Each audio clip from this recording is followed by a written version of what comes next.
peros. Un momento de compartir, aprender y disfrutar. Espera lo inesperado con la licenciada Susana Rasinski.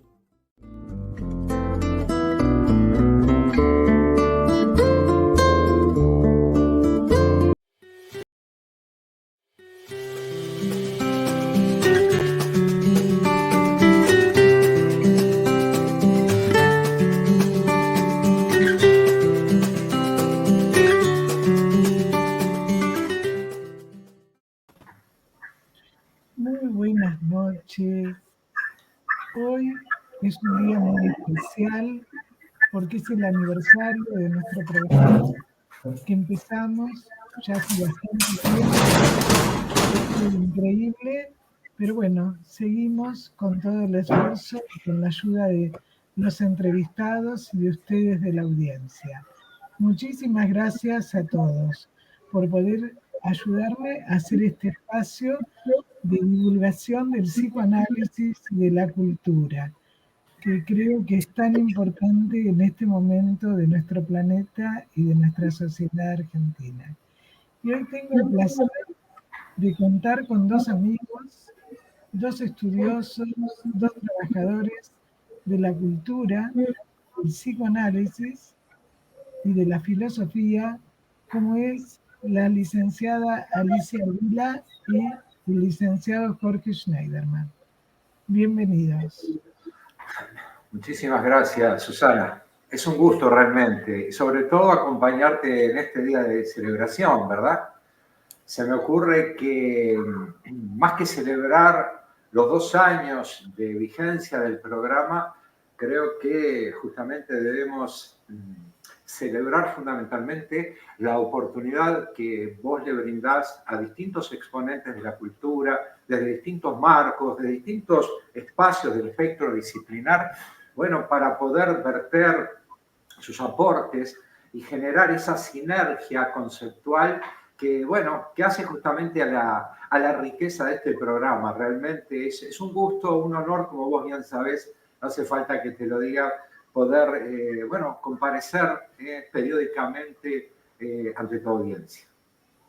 Gracias. Buenas tardes a todos. Mil gracias, Susana. Me pliego a las palabras que Jorge brindó. Es realmente un honor estar en este programa y más en esta fecha, conmemorar, bueno, hemos pasado muchas tardes, muchas noches juntos en este magnífico programa y siempre nos hemos enriquecido. Es maravillosa esta idea de juntar ideas, donde cada uno aporta su grano de arena para seguir pensando juntos y creciendo juntos. Así que muchísimas gracias por la convocatoria. Por eso, cuando elegí en el aniversario que estén ustedes, y con un tema que justamente vamos a ver desde el judaísmo, cuando surge en edad muy temprana, ya lo va a explicar Jorge, en el siglo XII y XIII, pero también lo que dice Borges, ¿no? Que es esta cosa de que no tenemos respuestas, por ahí se nos plantean problemas, pero que nos ayudan justamente a seguir creciendo y a seguir viviendo. Por eso elegí el tema también y a ustedes, porque de alguna manera nos podemos seguir pensando. Hoy en día tenemos una cultura que lo dice incluso Borges también. Yo estaba hablando antes de empezar el programa en la conferencia de 1975 sobre la cabra, que dice un mundo, mucho más ahora, todo tiene que ser inmediato y todo está resuelto. Entonces eso nos ayuda a que la gente pueda pensar, crecer. Justamente el tema de hoy, que ahora los voy a presentar porque ya mucha gente los conoce, pero bueno, los voy a presentar. Alicia, vamos a ver con el tema, ¿qué significa la cábala? Ese sistema donde una cosa está dentro de la otra y donde todos tienen en cuenta qué es la transmisión y cómo todos van aportando, pero después lo vamos a desarrollar. Bueno, Alicia es profesora de filosofía, técnica en periodismo, docente del Centro Cultural Ricardo Rojas, profesora asociada a la Fundación Centro Psicoanalítico Argentino, profesora de oratoria, miembro de la Academia Privada de Oratoria Contemporánea. Desde el 2000 hasta la fecha sigue dando cursos, seminarios, no voy a nombrar todos, incluso ahora en el mes que se inicia, en el mes de agosto. Después nos vas a contar, Alicia, los seminarios, pero todo el año. Y además, cuando ella empieza a leer algo de Borges, nos ayuda, digamos, a entrar como hace Borges, como vamos a hablar que es la cábala, ¿no? Es decir, ¿qué significa una palabra? ¿Qué significa un texto? ¿No?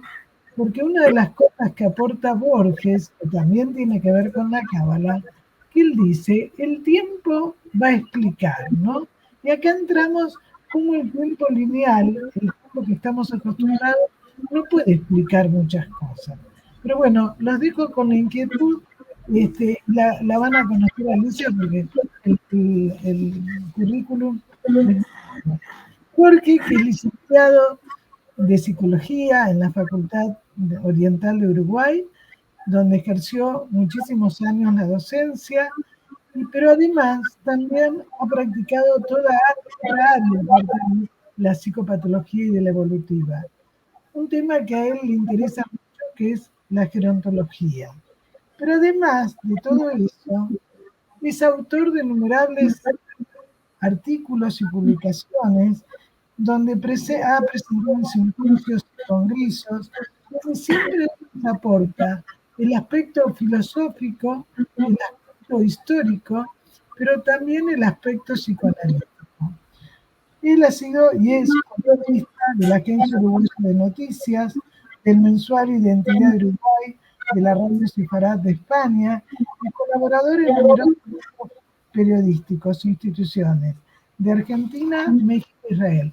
Y hasta hace poquito tenía un programa excelente que lo pueden seguir viendo, que bueno, por razones como nos pasa a todos en esta sociedad, no pudo seguir, que es Mano a Mano y Sin Diván, que es una propuesta, era una propuesta divulgativa también, pero que están todos los programas grabados y que realmente son excelentes. Así que bueno, vamos directamente al tema, porque todos los que tengan interés tienen los mails que después lo va a poder poner el productor. Bueno, ¿qué significa, Jorge, la cábala en el judaísmo? ¿Cómo surge? Interesante tu pregunta. Quizás antes de adentrarnos en lo que es el concepto de cábala, deberíamos puntualizar acerca de lo que no es la cábala, ¿verdad?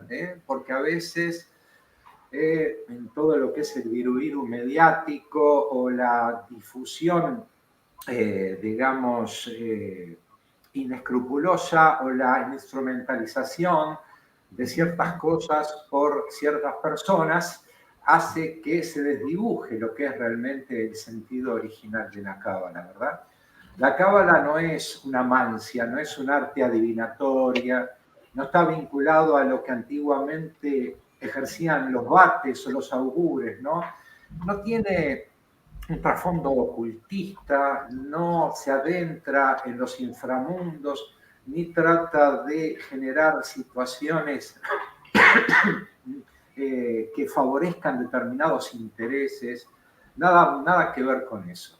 Tiene que ver con lo opuesto, tiene que ver con la luz, tiene que ver con, bien como lo que significa uno de sus libros más representativos, que es el Zohar, el esplendor. Es la posibilidad de elevarnos a los planos más elevados del espíritu, trascender los muros que separan lo mundano de lo que es realmente espiritual, aquello que nos conduce a la búsqueda de la esencia, teniendo como fin el crecimiento personal. Ahora, ¿qué es la cábala? Es un constructo monolítico establecido y a partir del cual, bueno, debemos elaborar una posición frente a lo que es el misticismo judío. No, la cábala es apertura. La cábala es apertura, es transmisión y es recepción. La palabra cábala viene del verbo lekabel. Lekabel en hebreo significa recibir. Y acá estamos hablando de recibir un legado, ¿no? Porque la Kabbalah, que como vos bien dijiste, Susana, surge allá por el siglo XI, XII, en la Provenza, en el sur de Francia y en la península ibérica y en otros lugares de Europa central, lo que hace es proceder al estudio, a profundizar a través de una hermenéutica, ¿no? A través de lo que es la aplicación del arte interpretativo, bueno, aquellos textos que hacen justamente a la razón de ser del judaísmo como religión, fundamentalmente estudiando la Torá, o sea, el Pentateuco, los 5 libros iniciales del Viejo Testamento, ¿no? Que son Éxodo, Génesis, Éxodo, Levítico, Números, el Deuteronomio. Y a partir de ese estudio, tratando de ver, bueno, qué subyace, ¿no? Detrás de lo que es el origen de la vida, el origen del mundo, el origen de Dios, cómo Dios fue creando el universo y cómo el hombre, como partícula integrada a esa esencia divina, bueno, ha interpretado obviamente lo que es todo ese legado. Por eso, Jorge, se habla de que, digamos, es un sistema metafísico donde no interviene el azar, ¿no? Obviamente. Esto es muy importante porque la gente busca lo mágico, ¿no? Y entonces, por eso, Borges después va a decir que justamente lo que nos quedan por ahí son problemas, dudas. Pero el tema es, ¿por qué se habla de un sistema, ¿no? Que es cómo se transmite y cómo se va, vamos transmitiendo, pero a su vez se va tomando y cómo se va modificando, ¿no? Exactamente. Exactamente. No tiene que ver, como decíamos, ni con las artes adivinatorias, ni con el concepto de cábala vulgarmente conocido, ¿no? Que tiene que ver con la suerte o con ciertos rituales o con ciertos ritos. Al contrario, hay una estructuración. Los cabalistas que allá en el medioevo procedieron justamente a la interpretación de los textos sagrados, no libraban nada al azar. A través de toda una técnica y un procedimiento muy particular, donde se involucran conceptos como es digamos, tratando de darle una significación, un simbolismo a lo que se desprende de las escrituras, ellos tratan de ir concatenando. Por eso se habla del árbol de la vida, se habla de 10 emanaciones, ¿verdad?, que arrancan desde Malkut, que sería el plano más terrenal de lo material, porque no dejamos de ser almas encarnadas y por lo tanto los cabalistas no se manejan dentro de lo que es lo etéreo, sino tratando de generar anclajes con lo que realmente somos, seres terrenales. Pero de ahí evolucionando por distintos niveles, ¿a través de qué? A través del estudio, a través de la meditación y a través de la acción, porque la Kabbalah no es a veces lo que se asocia como señores de largas barbas que están sentados estudiando, recluidos y ensimismados dentro de ese mundo tan particular. La Kabbalah es acción. La Kabbalah propende, como bien manda el judaísmo, al tikkun olam, o sea, la reconstrucción del mundo, el perfeccionamiento, el poder avanzar, elevar al ser humano desde su condición de ser pensante, que siente y que puede modificar y evolucionar con la propia realidad.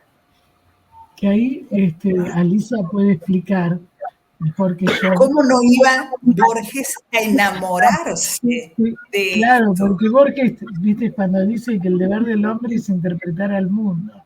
Exactamente. El futuro, tiene todas las cualidades para enamorar a Borges. Búsqueda. Busca es una palabra fundamental para comprender a Borges porque el sentido del hombre es buscar. La importancia de la palabra. ¿Cómo no iba a asombrarse? Y ese es otro punto central, el asombro. El asombro hacia lo que está más allá de lo racional, un elevarnos sobre la chatura de la razón. El asombro, la búsqueda, la importancia de la palabra. ¿Qué podía haber más importante para Borges, amante de la literatura, que la palabra? Si la palabra es la esencia con la que ha creado su obra, si la palabra es, podríamos decir, la esencia de la creación, ¿o acaso Dios no dijo? Para crear la luz. No dijo hágase la luz. Borges se asoma a la cábala porque encuentra en ella un camino de trabajo, de búsqueda hacia algo superior. No lo hace desde lo religioso. Borges admira el trabajo de los cabalistas y sobre todo la cábala es para Borges la entrada a la mística judía, a la cultura judía, que él aprende a querer, a admirar. Y, y ese camino lo inicia, bueno, él decía que todo lo que había aprendido de la cábala lo había aprendido con el libro de Scholem y Meinrich, que esa había sido su puerta de entrada. Ahora, su fascinación por la mística judía y por la cábala en particular lo acompañó toda su vida. Lo vemos salpicado en muchísimas de sus obras y lo vemos puntualmente en una de sus más grandes creaciones, el poema El Golem, que es reconocido por muchos, entre ellos Bioy Casares, como el mejor poema de Borges. Pero el asombro y el trabajo de pulir las palabras, esa búsqueda de los cabalistas, ese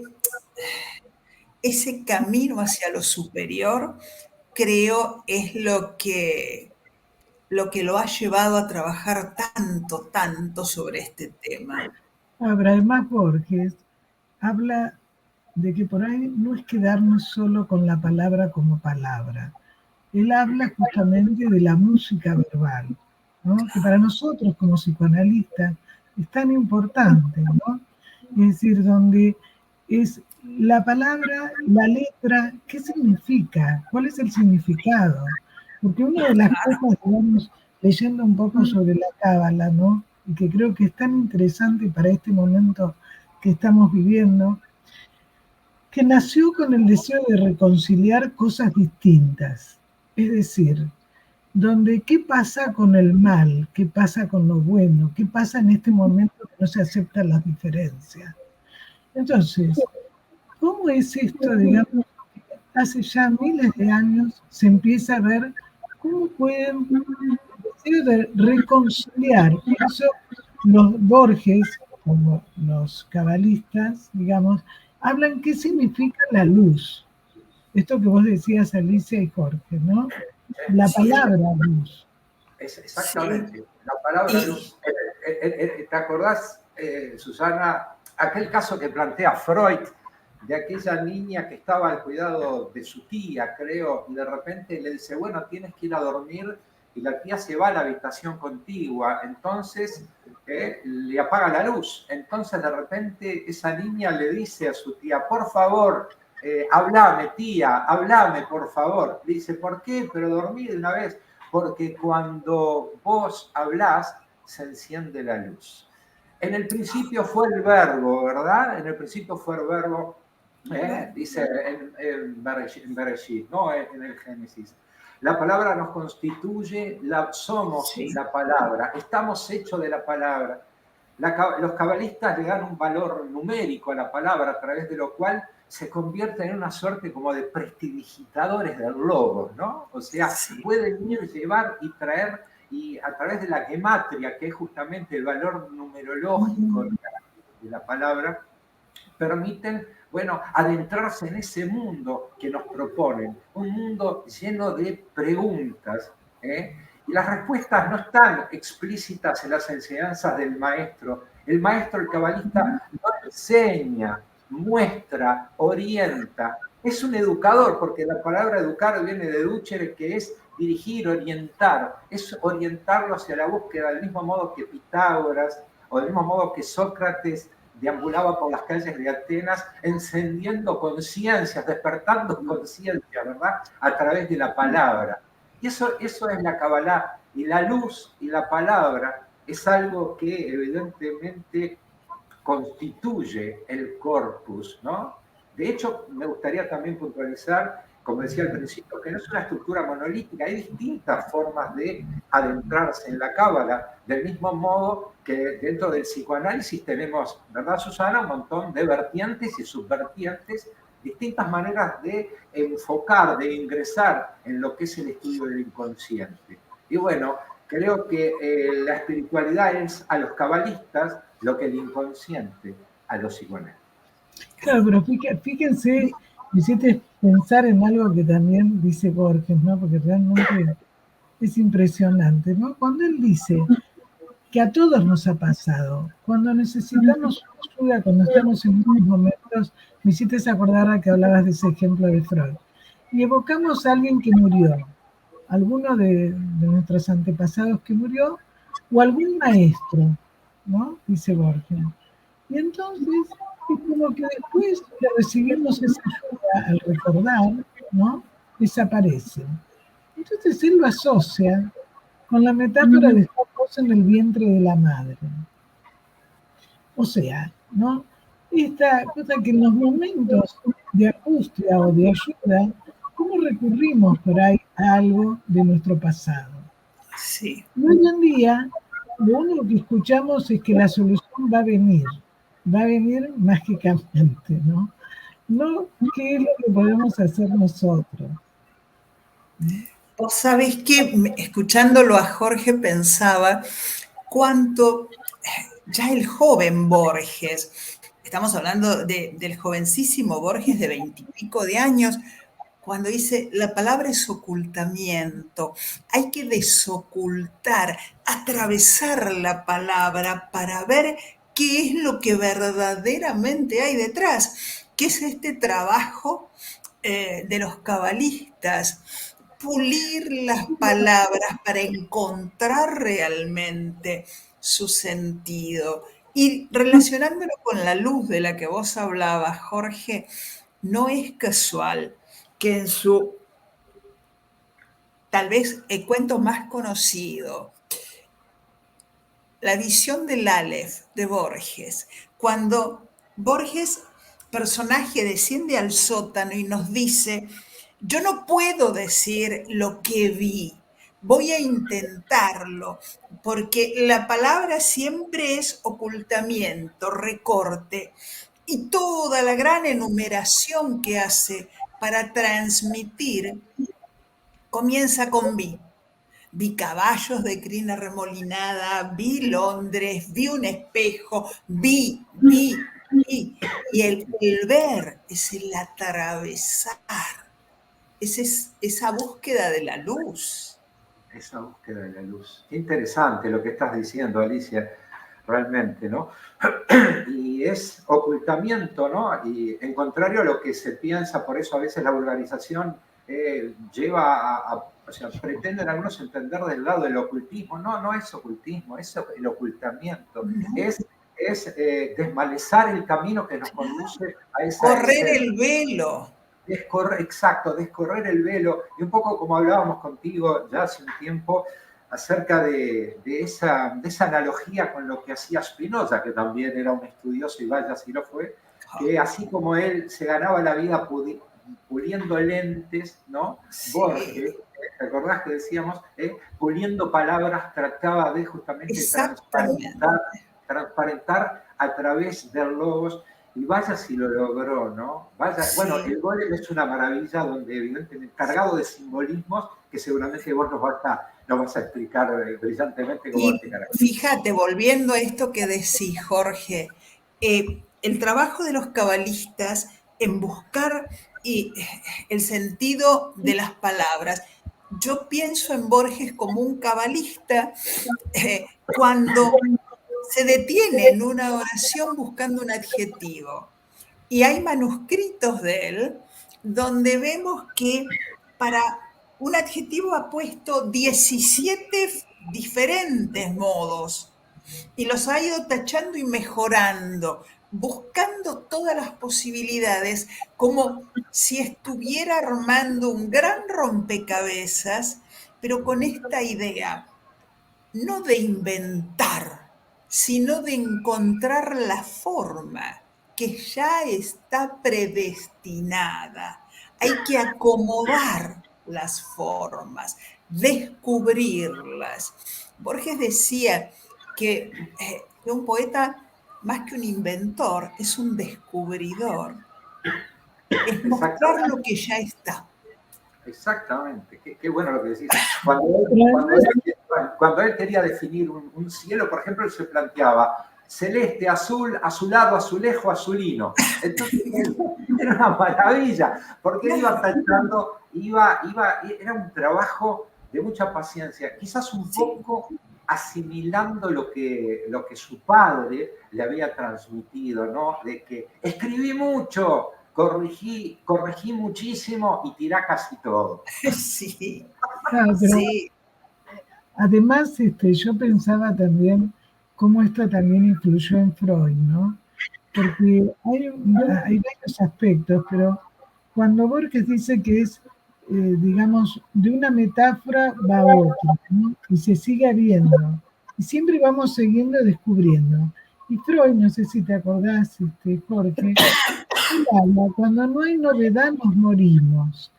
¿Cómo en los dos ese espíritu de seguir descubriendo, investigando, no quedarse? Y además que el lector lo va transformando, porque esto es otra cosa que en la cábala, ¿no? O sea, no se termina con un solo cabalista, ¿no? No. Entonces, es Es interesante. algo vivo. Claro, por eso Borges habla de que es un método, ¿no? Que él después lo utiliza en sus obras. Exactamente. Yo cuando escucho a veces, estudie Kabbalah para convertirse en cabalista, o esas propuestas tan de 4 boga, clases. Sí, 8 clases para ser cabalista. Te recibís de cabalista y dice, obtenga certificado. Eso es algo, es realmente, como se dice acá en criollo, engaña pichanga, ¿no? O sea, hay que tener mucho cuidado con esas cosas. Yo creo que lo que plantea Freud encuentra puntos de contacto con Borges, ¿no? Porque también Freud era un artesano de la palabra. A ver, no nos olvidemos que Freud fue postulado 12 veces al premio Nobel, y en 2 oportunidades al premio Nobel de literatura. ¿Por qué? Porque tenía esa capacidad de adentrarse en el texto, a repensar el texto y reconstruir sus propios textos. Por algo él elaboró una primera tópica, una segunda tópica, una primera teoría de las pulsiones, una segunda teoría de las pulsiones. Él repensaba, releía, repensaba, y seguramente si hubiera vivido más a la luz de los tiempos que vinieron, hubiese trascendido mucho, y quizás estaríamos hablando de otro psicoanálisis, ¿verdad? Incluso les digo más, hasta los detractores de Freud reconocen ese manejo, el don de la palabra. Recuerdo a este señor célebre en su área, como es la física, como Mario Bunge, profería a veces unos epítetos y unos adjetivos descalificativos para con Freud, diciéndole, bueno, reconozco que el tipo escribía bien, que el tipo era una pluma prodigiosa, pero era un chanta, así decía este señor, ¿no? Este señor, que me hubiera gustado saber si alguna vez traspasó la puerta de un consultorio, ¿no? Psicoanalítico, o si alguna vez se adentró en la lectura de Freud. Pero bueno, eso es tema para otra oportunidad, ¿no? Freud y sus detractores. Pero lo importante es que la palabra en Freud, la palabra en Borges, la palabra en sí es luz. Es luz. Y vos fíjate otra similitud. Muchos detractores de Borges dicen Borges se repite. A los 20 años habla del otro, y a los 40 sigue hablando del otro, y a los 80 vuelve sobre el tema. es que el tema está vivo y no lo termino nunca. Porque ¿cómo podemos decir hemos acabado de pensar algo? Ya encontramos la solución, lo tenemos clarísimo, tenemos la certeza. Borges, que cuestionaba fuertemente la certeza, la idea de conseguir una certeza.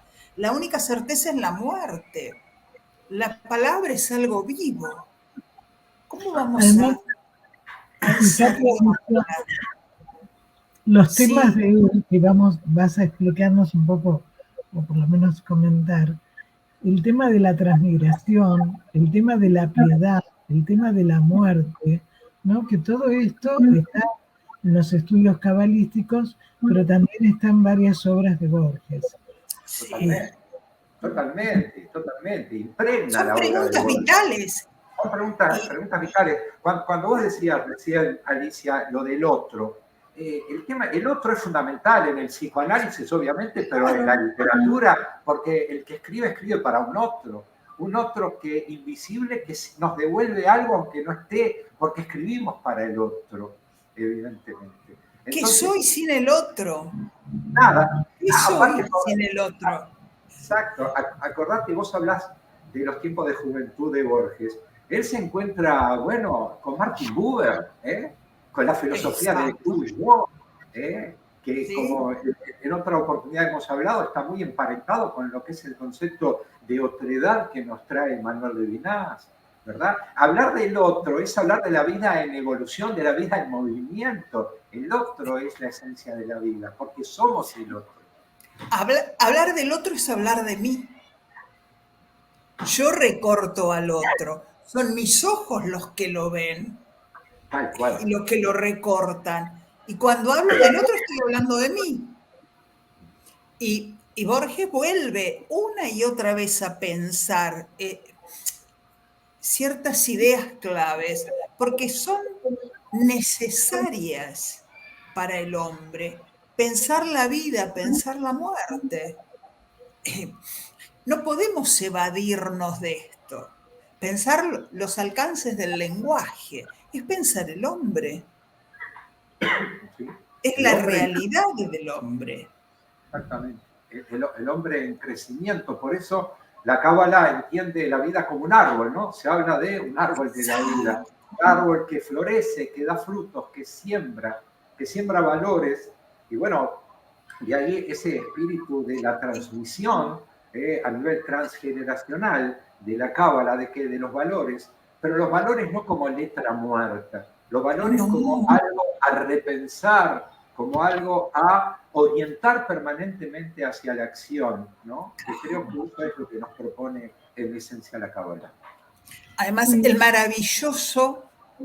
la maravillosa imagen del simbolismo del árbol, uniendo ese tronco, esa fuerza uniendo lo superior y lo inferior, Exactamente. Y los pasos intermedios. atravesando los tres mundos. Exactamente, exactamente, Sí, exactamente, Sí. exactamente.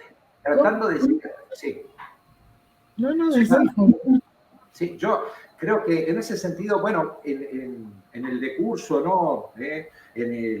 A través de la espiral de los tiempos fue evolucionando, se fueron incorporando distintas vertientes y subvertientes, y en el siglo XVIII surge en Rusia y Ucrania lo que es el hasidismo, ¿verdad? Algo con lo sí. cual se ha consustanciado mucho Borges. Hay personajes que son estrictamente hasídicos en la obra de Borges. El texto La muerte y la brújula es una maravilla justamente sobre el tema. Es un Es la lujo. excusa, el relato policial es la excusa que tiene Borges para hablar del hasidismo y de la cábala. Totalmente. Contanos un poco, justo te iba a hacer esa pregunta, ¿no? El, Sobre la muerte y la brújula. el hasidismo es, antes de que Alicia nos explique hacia adentro en ese cuento, quisiera decir lo que es el hasidismo. Hasidismo es un movimiento que surge en Ucrania y en Rusia ya por el siglo XVIII y que, bueno, que está emparentado con lo que ustedes habrán escuchado hablar de Chabad, el movimiento Chabad, cuyas letras significan Chabad, Jochma, Binah y Dad. tiene que ver justamente con sabiduría, entendimiento y conciencia. Porque de eso se trata justamente también la Kabbalah. Poder llegar, arribar a un nivel de sabiduría, pero no la sabiduría porque sí, no la sabiduría como ostentación, porque incluso en el judaísmo se prescribe, uno de los preceptos fundamentales que dice: quien construye un saber y no lo comparte, cumple obra vana. Por lo tanto, la sabiduría a disposición del otro, de un otro beneficiado que a su vez va a multiplicar ese efecto del saber. Esa idea, Jorge, Borges la toma cuando nos habla de dones. Exactamente. Es lo que nos es dado necesariamente debe ser compartido. Exactamente lo que vos dijiste, podríamos usarlo para definir el don, lo que es un don para Borges. Totalmente, Sí, totalmente. Entonces es tenemos, increíble. es increíble, pero fíjate cómo consciente e inconscientemente Borges genera un trasiego desde la Kabbalah hasta lo que es su inspiración y nos hace cuentos de neto sesgo cabalístico. ¿Qué quieren que les diga? Sí, sí. Sí, en esa búsqueda de apertura, de utilizar un cuento policial para mostrar y para que los otros, los lectores, ingresen en un mundo que muchas veces les está vedado. Abre la puerta a la mística judía, una y otra vez a lo largo de su obra. Es En una muchísimas invitación obras. constante la de Borges, asomarnos a esa mística. Porque además él parte que no están las respuestas. Y cuando uno lee a Borges en distintas oportunidades, termina y empieza otra cosa que no tiene nada que ver aparentemente, ¿no? Entonces, ese modelo, fíjate que nosotros también como analistas, cuando no nos guiamos por lo que nosotros queremos, sino por lo que el otro nos dice, que nos lleva a caminos que son insospechados, ¿no? Por eso Freud también decía, es como un estudio antropológico y arqueológico, ¿no? Abrimos la puerta y no sabemos qué nos encontramos. Y todo esto Borges, vos recién nombrabas los dones, el cuento de Sair, ¿no? O sea, hay varios temas en Borges. O sea, contanos un poco en ese texto de la brújula. La muerte y la brújula. La muerte y la brújula, que es considerado el más brillante de los cuentos policiales de Borges. Y realmente Borges utiliza el género policial para ingresar en el misticismo de la cábala, porque una simple venganza está ordenada en el cuento con todo un marco cabalístico de los buscadores, los hasidim, los buscadores del nombre. Buscar el nombre, para Borges el nombre es fundamental porque es la esencia, lo que realmente es muy platónico. El que tiene el nombre tiene la cosa. Poseer el nombre es tener la esencia de la cosa en sí. Es realmente haber develado un misterio. Todo el cuento está manejado por la búsqueda de un nombre. Las 4 letras que forman el nombre de Dios. Esas 4 letras perdidas, según cuenta la historia, que se han mezclado en los textos sagrados. Y una función de los cabalistas, nos va a decir Borges, es ordenar y buscar, combinar las letras para volver a ese nombre que Adán supo en el paraíso, volviendo a la historia de los comienzos de la cábala, de los buscadores del nombre.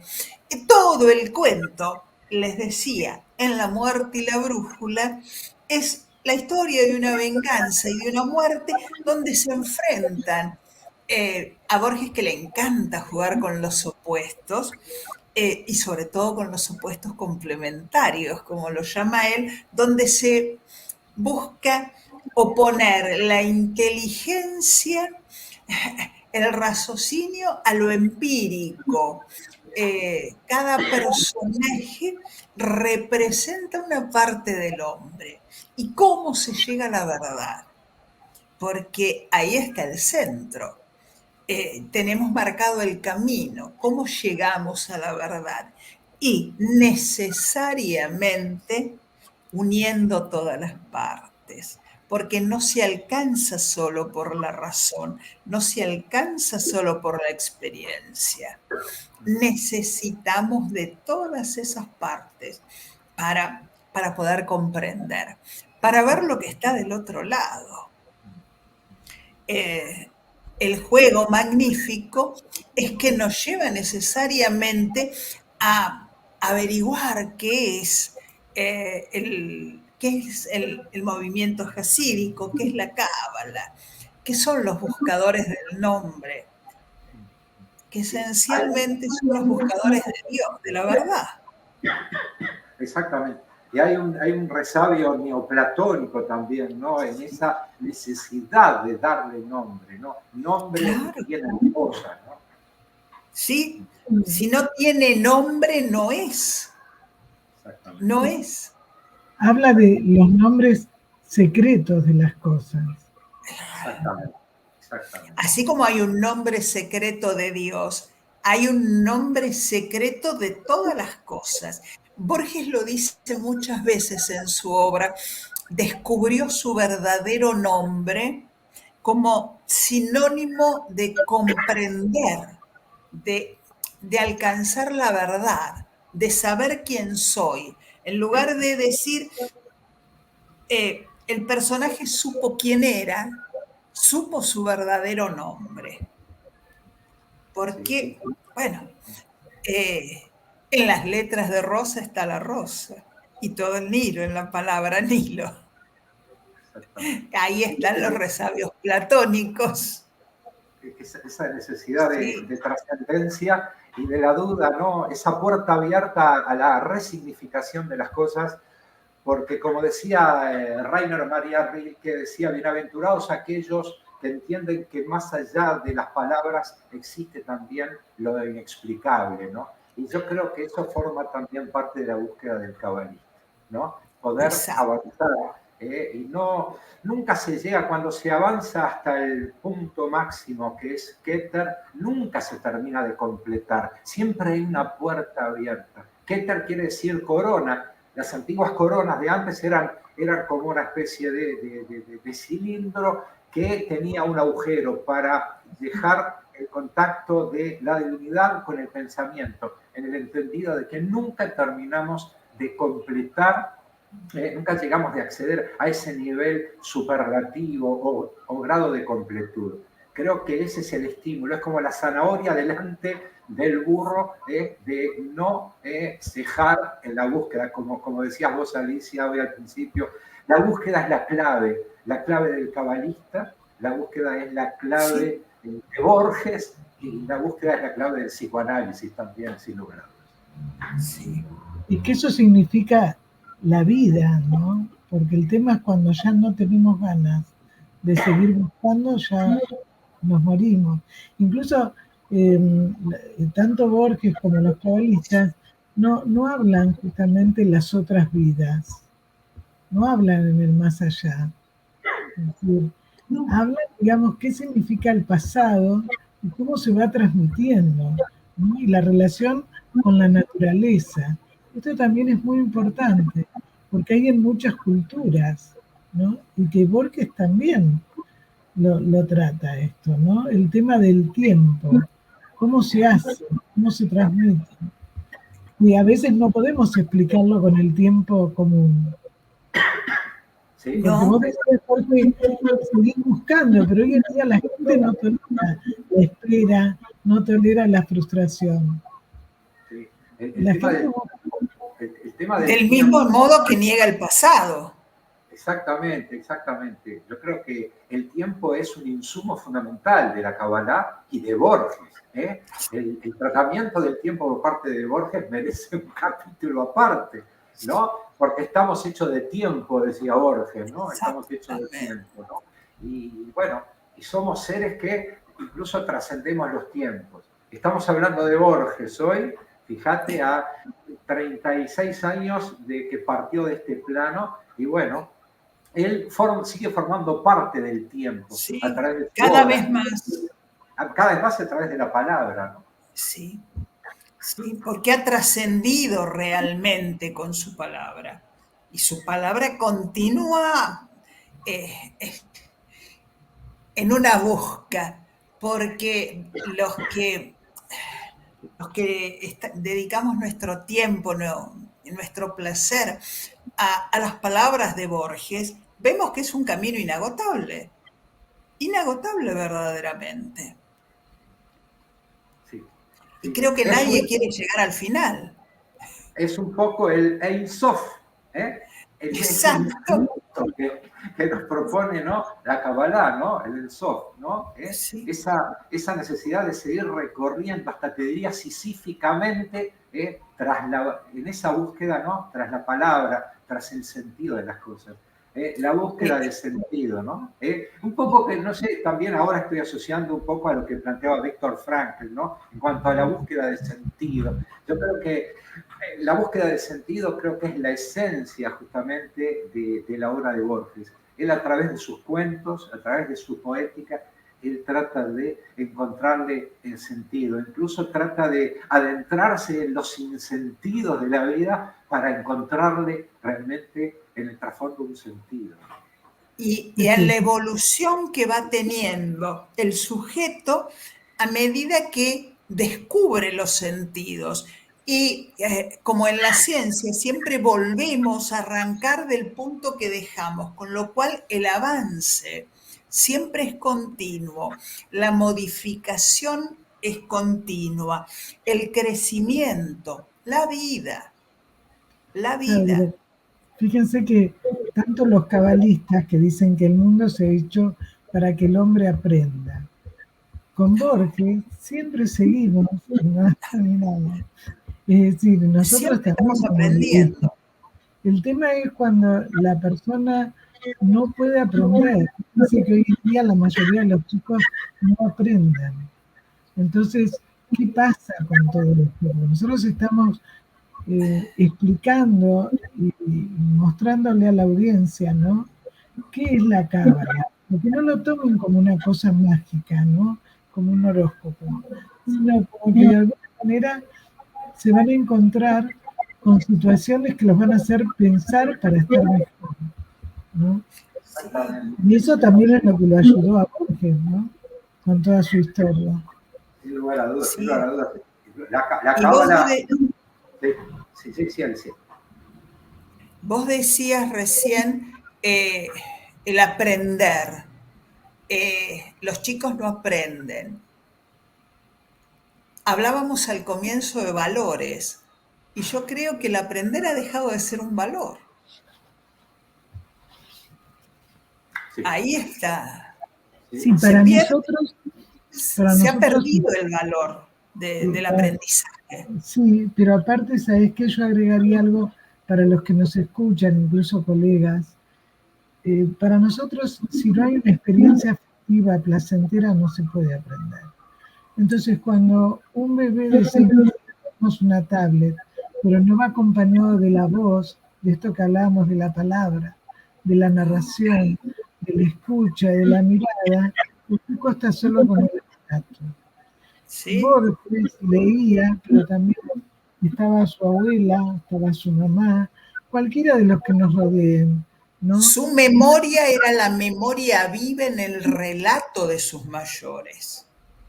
Y así, en ese relato vivo pudo constituirse y hacer lo que hizo con la memoria de su pasado. Cuando Borges va en busca de su pasado al norte, cuando nos maravilla con las sagas de los vikings, es memoria viva, está rescatando lo que encontró en esa abuela que contaba historias de las historias de sus mayores. Sí, el encuentro de Borges con los libros en esa infancia tan maravillosa que tuvo, bueno, es una vivencia religiosa en el sentido del religare, ¿no? Con lo trascendente. Exacto. Y creo que la biblioteca de su padre era como el Sancta Sanctorum de la casa, ¿no? Era Sí. como, tenía un valor oracular, pero sobre todo sagrado. Para él era el sumum, el poder abrevar de todo eso, y poder disparar su imaginación hasta hacia los lugares más insondables a través del tiempo y a través de la geografía, ¿no? Entonces, para Borges, al igual que para los cabalistas, la lectura, el estudio, la búsqueda del conocimiento convertían tanto a las Sagradas Escrituras como a la literatura en un inmenso e inconmensurable aulario, de donde abrevar de todo, ¿no? Y consustanciarse con la vida, pero siempre partiendo de la búsqueda y de que, bueno, de que nunca llegamos a puerto, es un permanente trajinar a través del lobo, ¿no? Esa fuente inagotable de sabiduría que fue para él la literatura. Y algo que a mí me gusta destacar, que creo que es muy importante en esto que conversamos, nunca a él le fue dicho que tenía que leer tal libro, ni nunca le prohibieron leer determinados libros. Lo acompañaron en la lectura, pero nunca hubo ni obligación ni prohibición. Por eso creo que puede decirnos desde el fondo del alma que la lectura es una de las formas de la felicidad. Sin lugar a dudas, si él se imaginaba el paraíso, el Gan Eden, el paraíso, se imaginó una gran biblioteca, ¿no? Como una biblioteca. Y si será luz, el lobo. Ay, yo le pediría algo a Jorge. A ver, Jorge, te puedo hacer un pedido. Contanos un poquito de la leyenda del golem, así yo después puedo contar y puedo ver, mostrarles en el poema lo que Borges hace con esa leyenda. Porque Borges, vamos a tomarlo como un alfarero que toma la arcilla de la leyenda del golem para construir otra cosa. Así que contanos a todos un poquito. Ahí está. Ese rabino que quería remedar un poco lo que era la obra divina, ¿no? Tratar de generar vida, atribuirse, arrogarse el don de la creación, lo que implicaba transgredir y traspasar los límites de manera inenarrable, ¿no? En el afán de trascender, entonces lo que hace es, a través de la arcilla, construir lo que llama un golem. Un golem es como una especie de, vamos a decir, es un fenómeno, ¿no? Un golem, un fenómeno tratando de insuflarle el hálito de vida. Y después, bueno, vos en el cuento lo vas a ir mostrando. Claro. Tiene que ver con esa actitud transgresora, y yo creo que ahí estriba también el sentido de la Kabbalah. Entender que más allá del Ein Sof hay ciertos límites que hacen a nuestra condición humana, y por lo tanto no querer arrogarnos, atribuirnos condiciones que pertenecen al plano de lo divino, ¿no? Y bueno, en el cuento creo que maravillosamente Borges demuestra la banalidad de todo eso. Exacto, de ese sacrilegio. La arrogancia de hacerse de un don que no le corresponde. ¿No te recuerda un poco la historia de la Torre de Babel? También, por supuesto. Es la soberbia del hombre. La soberbia del hombre plasmada en una torre o plasmada en el acto de creación. Porque lo que la tradición dice es que el rabino lo que quiere es imitar a Dios. Exactamente. Remedar, y ahí está. Remedar de Dios. Lo mismo la Torre de Babel, que es justamente un pecado venal, ¿no? Es equivalente a lo que fue en el desierto la construcción, o sea, el becerro de oro, ¿no? O sea, ir oprodiosamente contra los designios de Dios y apartarse del camino, esa sumisión a lo que es el orden divino. Eso que los griegos cifraron también en la palabra ibris, esa desmesura del hombre de salirse de sus límites para traspasarlos, para ocupar un lugar que no le pertenece. Claro, ahí es cuando habla de que él quiso, ¿no es cierto?, crear un hombre perfecto y no pudo.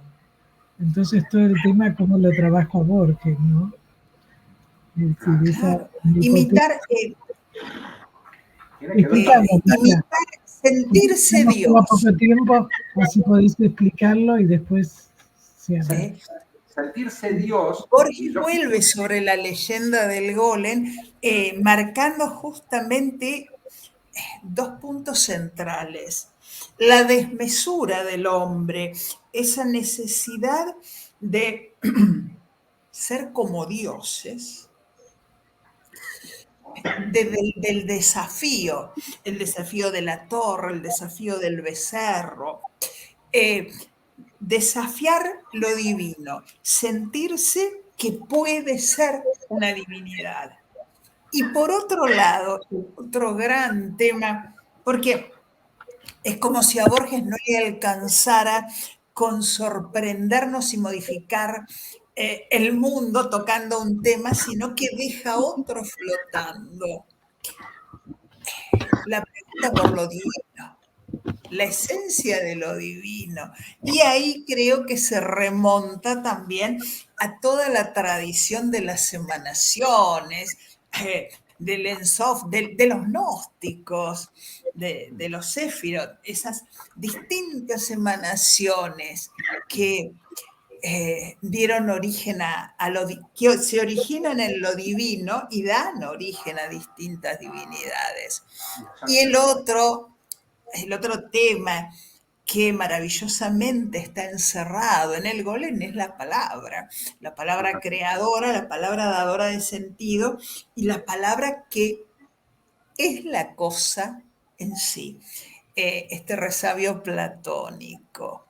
Bueno, ¿quieren que les lea el golem? Así lo compartimos con los que están pasando hoy, este día con nosotros. Nos dice Borges, este es un texto de 1964, un texto donde ya está Borges en su voz y es uno de los mejores poemas, sin duda. Nos dice, sí, como el griego afirma en el Cratilo, el griego es Platón, por supuesto, y su diálogo, el Cratilo, sí, como el griego afirma en el Cratilo, el nombre es arquetipo de la cosa.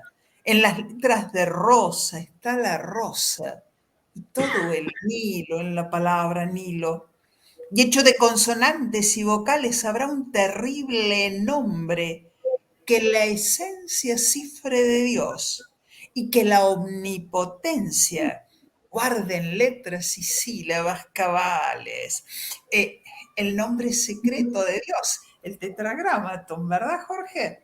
Totalmente. Esas 4 letras que en el paraíso las conoció Adán. Adán y las estrellas lo supieron en el jardín. La herrumbre del pecado, dicen los cabalistas, lo ha borrado y las generaciones lo perdieron.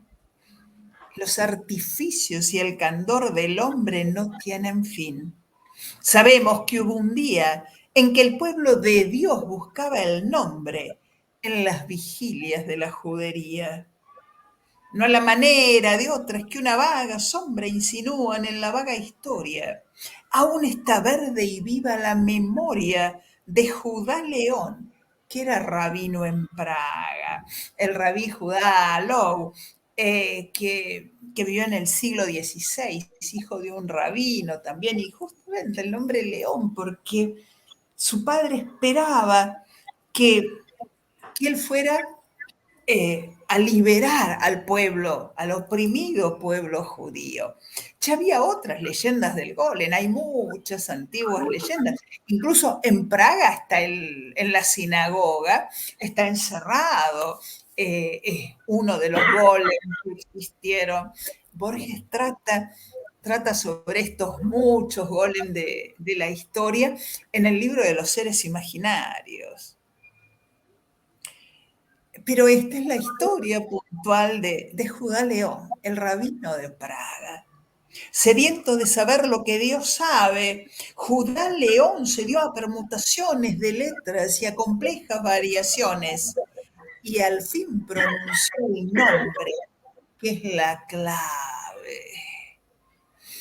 En ese afán de ser como Dios. La puerta, el eco, el huésped y el palacio. Sobre un muñeco que con torpes manos labró para enseñarle los arcanos de las letras del tiempo y del espacio. El simulacro. Fíjense que esa criatura, por más esfuerzo que nuestro rabino hizo, no es un hombre, es un simulacro. El simulacro alzó los soñolientos párpados y vio formas y colores que no entendió, perdidos en rumores, el hombre y el lenguaje, y ensayó temerosos movimientos. Gradualmente se vio, como nosotros, aprisionado en esta red sonora de antes, después, ayer, mientras, ahora, derecha, izquierda, yo, tú, aquellos otros. Miren, en 3 líneas cifrados los temas elementales del pensamiento del hombre. ¿Quién soy? El tiempo y el espacio. Lo que hablábamos antes, el gran tema del tiempo. El lenguaje. ¿Cómo me acerco al mundo de los otros? El cabalista que ofició de numen a la vasta criatura apodó golem. Estas verdades las refiere Scholem en un docto lugar de su volumen, que hace referencia al libro de Gershom Scholem sobre la cábala. Borges decía que le enseñó todo lo que sabía. El rabí le explicaba el universo. Esto es mi pie, esto el tuyo, esto la soga. Y logró, al cabo de años, que el perverso barriera bien o mal la sinagoga. Tal vez hubo un error en la grafía o en la articulación del sacro nombre. A pesar de tan alta hechicería, no aprendió a hablar el aprendiz de hombre. El lenguaje, esto que nos separa de toda la creación, esto no logra darle a la criatura justamente lo que nos hace hombres, lo que nos diferencia. El golem, dice la tradición, no podía hablar ni reproducirse. Son las dos cualidades de todos los golems. Que, hay unos cuantos por ahí, hay unos cuantos y hay Sí. algunos que piensan que son dioses y que pueden crear, ¿no?, este tipo de golem que a su voluntad pueden tener funciones como si fueran humanos, ¿no? Exactamente. Sí, sí. Pero yo quisiera puntualizar algo que interesante. Sí. Habla del griego, ¿no? Y cuando habla del griego, habla de Platón. Cuando habla de Platón, obviamente, me viene a la mente la caverna, la oscuridad, ¿no? Exacto. Y también me viene a la mente otro griego, que es Sócrates, que a través de la mayéutica propone dar a luz, ¿no?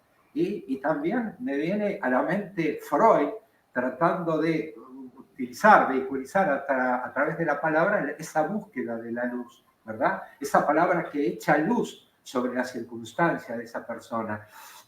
Y creo que ese es el espíritu de la Kabbalah. Creo que, no digo que se reduzca a eso, pero tiene que ver con el sentido de la palabra luz, y esa lucha contra la oscuridad. Creo que ahí estriba un La poco salida de la caverna.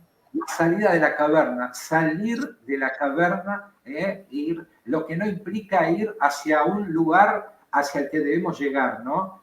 Seguir andando, seguir andando, seguir andando. Es el camino, Es el tan camino. importante lo que acaban de decir los dos, como para terminar el programa, que los voy a dejar a los dos para cerrar. Muchas veces cuando la gente dice, ¿cómo salgo de los agujeros negros? ¿Cómo Sí, salgo de la caverna? Entonces, de alguna manera, ¿no?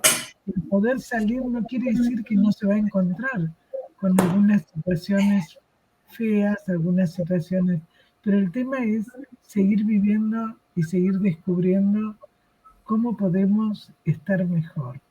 Yo les agradezco, cierren el programa a ustedes. yo Voy a te anunciar cerraría con el final del poema, bueno, si me permitís. sí, sí. Porque hasta ahora, por más esfuerzo, lo único que consiguió es que barriera. Sus ojos menos de hombre que de perro y harto menos de perro que de cosa, seguían al rabí por la dudosa penumbra de las piezas del encierro. Algo anormal y tosco hubo en el golem, ya que a su paso el gato del rabí no se escondía. Ese gato no está en Yolem, pero a través del tiempo lo adivino. Elevando a su Dios manos filiales, las devociones de su Dios copiaba, o estúpido y sonriente se ahuecaba en cóncavas alemas orientales, intentando imitar a ese rabino, a quien consideraba Dios. El rabí lo miraba con ternura y con algún horror. ¿Cómo, se dijo, pude engendrar este penoso hijo y la inacción dejé, que es la cordura? ¿Por qué di en agregar a la infinita serie un símbolo más? ¿Por qué a la vana madeja que en lo eterno se devana di otra causa, otro efecto y otra cuita? En la hora de angustia y de luz vaga, en su golem los ojos detenía. ¿Quién nos dirá las cosas que sentía al mirar Dios, al mirar su rasgo en Praga? Y esta vuelta fantástica para mirar al hombre y a nuestra pobreza. A mí me gustaría cerrar aludiendo justamente a esa serie de golems que creamos nosotros muchas veces artificiosamente a través de la tecnología. Humanizamos la máquina, le queremos humanizarla, queremos depositar en ella funciones que evidentemente no va a poder remediar en estos tiempos de la cuarta revolución industrial, con la inteligencia artificial, la robótica, la automatización, y pretendemos adjudicarle características humanas, nos aferramos y relegamos a lo humano en aras de sentirnos, poderosos por haberle atribuido a determinadas cosas, a lo óntico, ¿no? Cosas que en realidad no corresponden. Creo que en ese sentido deberíamos reflexionar y tratar de salir de la caverna y tratar de buscar la luz, y ahí donde está la luz, evidentemente, vamos a encontrar las respuestas a las preguntas que nos propone en esencia la Kabbalah. Muy cierto, Jorge. Lo único que agregaría es que no nos olvidemos nunca de la palabra, porque la palabra es el vínculo propio de los hombres, es lo que nos acerca, lo que puede alejarnos. Trabajemos la palabra para estar cerca del otro, para encontrar el camino, para seguir buscando, para correr el velo. Muchísimas gracias, Jorge. Muchísimas gracias a ustedes. Pero antes de saludarlos, voy a anunciar el próximo programa, que es Los efectos terapéuticos de la escritura, con la licenciada Lila Gómez, desde Mendoza, va a estar ella. Pero les agradezco muchísimo, aprendemos mucho y realmente, digamos, un tema muy actual, ¿no? Lo que decían los dos. el poder rescatar la palabra, el otro, no creernos peces de colores, sino poder rescatar también lo que tenemos adentro, lo que los que nos han transmitido nuestros antepasados, para poder aprender y no caer en los mismos errores. Así que muchísimas gracias a los.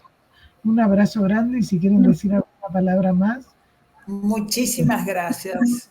Un placer conversar con ustedes. No, Alicia, ¿por qué no informar de tus cursos, de tus talleres? Comenzamos ahora, en agosto, un curso sobre Borges y la palabra, cómo Borges toma la palabra, y sobre Borges lector, Borges atravesando los textos.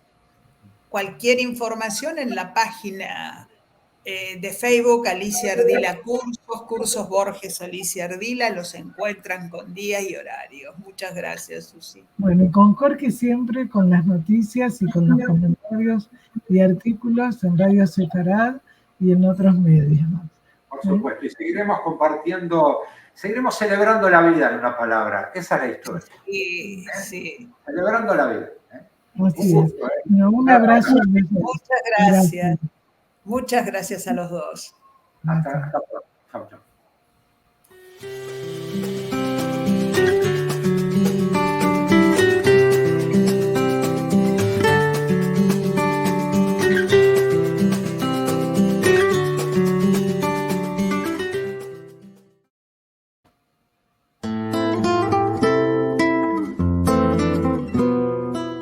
Sin peros. Un momento de compartir, aprender y disfrutar. Espera lo inesperado con la licenciada Susana Rasinski.